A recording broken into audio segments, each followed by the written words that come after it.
যেতে যেতে দেরি হয়ে গেল।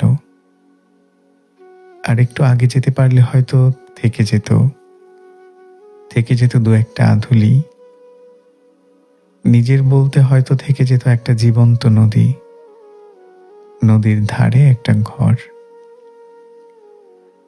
থেকে যেত সন্ধ্যার কুপি, জ্যোৎস্নার আলোয় একটু হলেও আলোকিত হতো আমার এই ব্যর্থ জীবন। কিন্তু দেখো, যাবো যাবো করেও আর একটু থেকে যেতে যেতে দেরি হয়ে গেল। এখন চারদিক ঘোর অমাবস্যা, শূন্য নদীর কূলে ছাদহীন ঘর, আর ফেরার পথে এক বুক শূন্যতা ছাড়া কিছুই আনতে পারিনি। এটুকুও তুমি নিয়ে যেতে, তারপর সমাপ্তি আসতো। তুমি কি জানো সমাপ্তি সুন্দর, ভীষণ রকম সুন্দর, যেমন সুন্দর তোমার চলে যাওয়া।